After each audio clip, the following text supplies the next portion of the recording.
Okay, because I cannot just do one video, I get too excited, and there's so many things I want to share, and there's so many branches that can go out from this. The concept was just to share that I finally got the automation down for the BrainStream, but there's so much in the past of like how I was trying to achieve it, and I've got other BrainStreams about that. But finally, I'm at that point where I'm able to achieve it, and I'm able to. I solved for myself at least this kind of dream of being able to start to automate the manual processes locally. And this was the dream of Siri. And this back in iOS 18, I made a video. I made a month of predictions of what I thought, or predictions and also, I guess, recommendations or even, let's say, feature requests of what I had heard when I'd heard that Apple had gone into when the rumors were that they were building AI, it was like if they do it this way, if it's actually built in and kind of existing on your operating system where it has access to all your files, and it can work through, and it could understand and get your things done, you could start automating and creating. And then the creation process goes from sitting in front of a computer and working with a visual UI, visual interface, the graphic interface that was invented in the 60s and 70s and perfected or starting to perfect in the 80s with the Macintosh and the whole world we have now, and then moving into mobile phones. We were moving into an era where conversations with our agents, with a personal assistant that understood everything about it, understood the different parts of what we're trying to do, and had the tools to read what we needed, and the memory and the intelligence to actually start building. We have a whole new way of building, and the conversation was a huge part of that. And that's why I think it was 2015 or 2016, I started building a product that I called Whisper, and it was I called it augmented sound, but the vision, the idea behind it was that in an age where we have agents that can create things for us, the conversation is going to be massive, and we need to have a hardware interface where we can start that conversation, have that conversation wherever we are, whether it's in a tunnel, whether it's in a loud subway, whether it's on a rowboat in the middle of the lake. And from that conversation, we can create stuff that don't require us to be sitting at our computer like a slave. And I have many videos where I talk about the current paradigm is like, right now I'm recording this, but I have to be I couldn't do it before when I was walking down the street. I'm like sitting at my desk where, I've got power coming in, I've got my phone recording this, I've got a microphone all set up, because the AirPods are not yet good enough for studio quality. Come on, we're waiting for that. Like other companies have got this down to a tiny little thing over here. We're nearly there. And I believe they're going to improve that because it's very important if they want Siri to be a very big part of it and they want the conversational, natural instructions and natural conversation, then we need our devices to not only be able to hear well, so noise canceling and active noise canceling, but and passive the passive and active, but to also have the way that the microphones can pick up in the hardest of places. Whether it's skin contact, whether it's bone conduction, whether it's better microphone beamforming, whatever it is. Hopefully that's going to get better. Anyways, this is where these videos take so long because I go into tangents. Um, but that whole vision of Whisper, now I can say it's probably about 10 years ago, um, actually came in another product. Half of it came in another product that I was looking at, that I like. I'm not going to go too much into them, but it's a Stream Bar or Stream Ring. It's the ring that you can dictate your notes, and I like it because first of all, it's only half of it. It's the dictation, and my product back then was the conversation with AI. So it was like being able to speak, but also being able to hear, and the conversation has to be always available. But you can't walk around with these all the days because they raise psychological barriers. Whatever. There's a lot going into it. I made quite a few videos. This is actually part of the automation. There is a feature in Spotify for creators where you can kind of reference other videos of yours that are suggested. Same as on YouTube when you have suggested videos.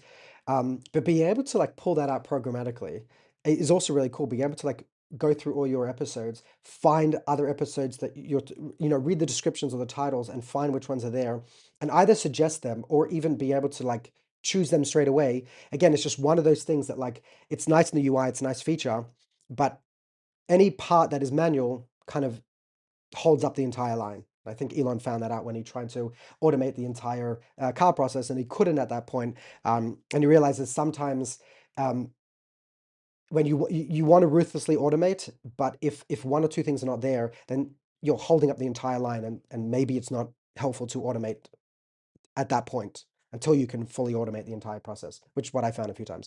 Okay, there's a bunch of things to be said, but I want to come back to this. And in the video, he showed this skill, remotion, which basically allowed you to make a bunch of edits and generate things in your video, where that was a big part of it. There was parts of my video that I wanted to edit, and again, also part of the podcast. But there were things like clips.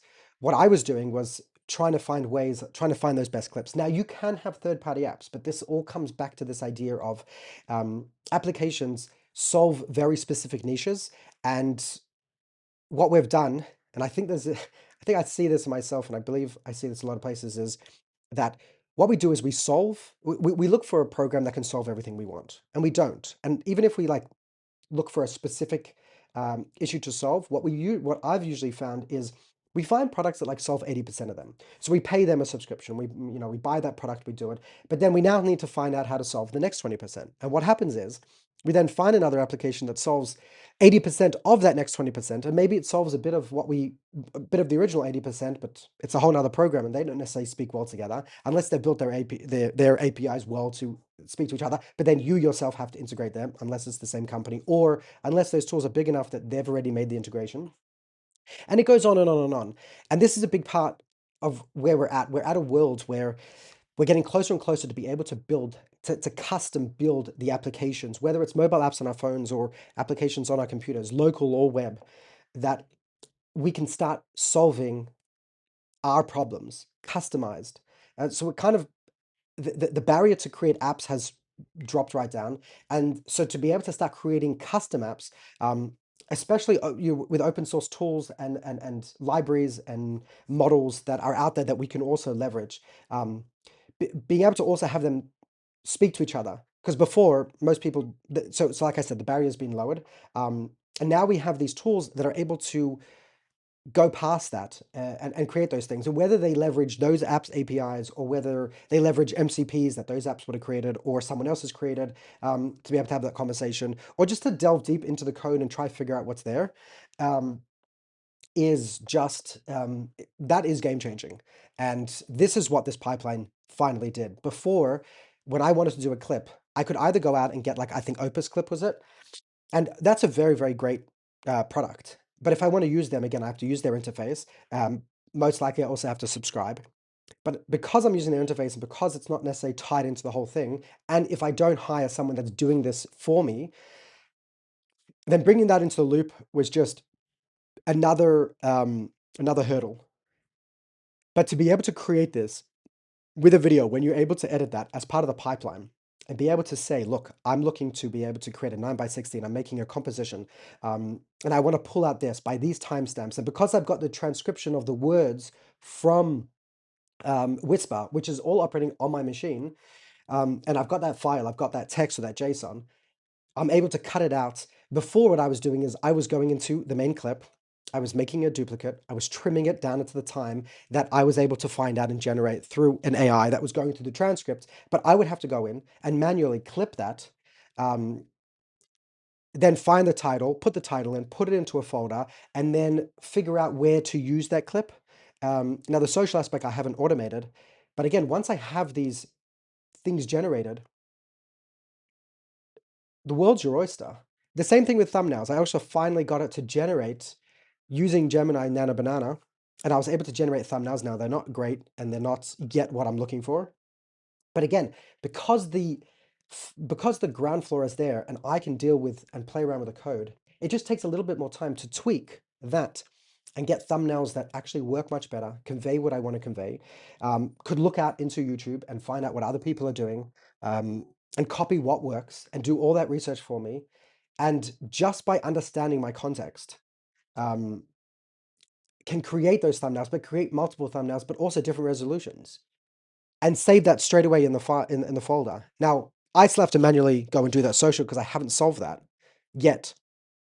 But the fact that it can do that, and the fact that I can drag a video into a folder and automatically have transcripts, have descriptions, have thumbnails, have clips generated for me, is just is amazing. I'm going to continue this in one more video, and then I really have to get back to my project. I'll see you guys in the next video, future.